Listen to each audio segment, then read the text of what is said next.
This week on EV Rider, there's some encouraging news about how quickly the world is moving toward renewable energy sources.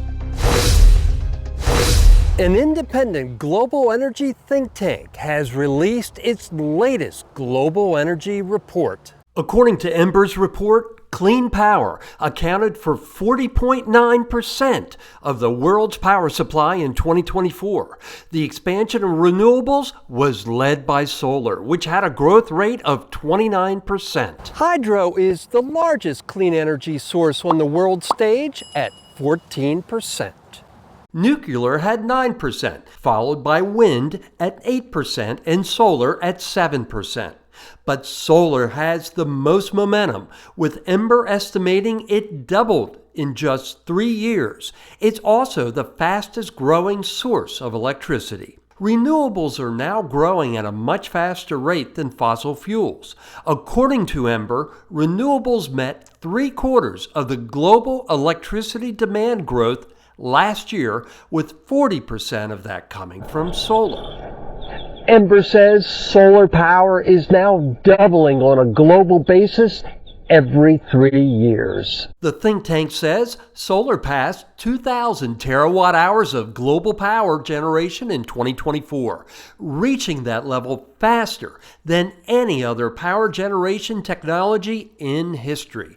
Over the last 5 years, 99 countries have doubled the amount of electricity they produce from solar.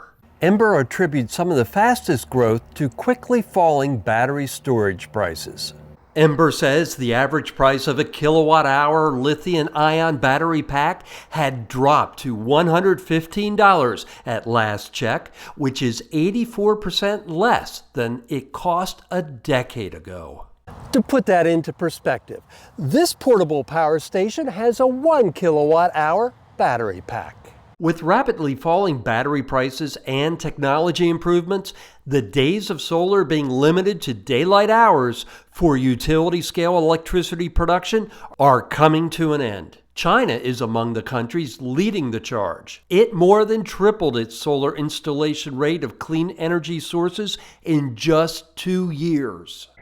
However, the U.S. lags behind the global average, with renewable energy accounting for just over 24% of our energy needs here in the States in 2024. But still, that represented a 10% jump over 2023, according to the U.S. Energy Information Administration. For all of us EV riders, thanks to all the growth in renewable energy, our EVs are actually getting cleaner with each passing year. There's more good news in the Ember report, but video isn't the best platform to get into all the details. You'll find a link to the full report in the description field of this video and on the web at evrider.tv. If you found this episode of EV Rider useful, please go ahead and subscribe to my YouTube channel and give this video a like so I can bring you more clean energy news and more adventures in EV motoring. Thanks so much for watching, and we'll see you again soon.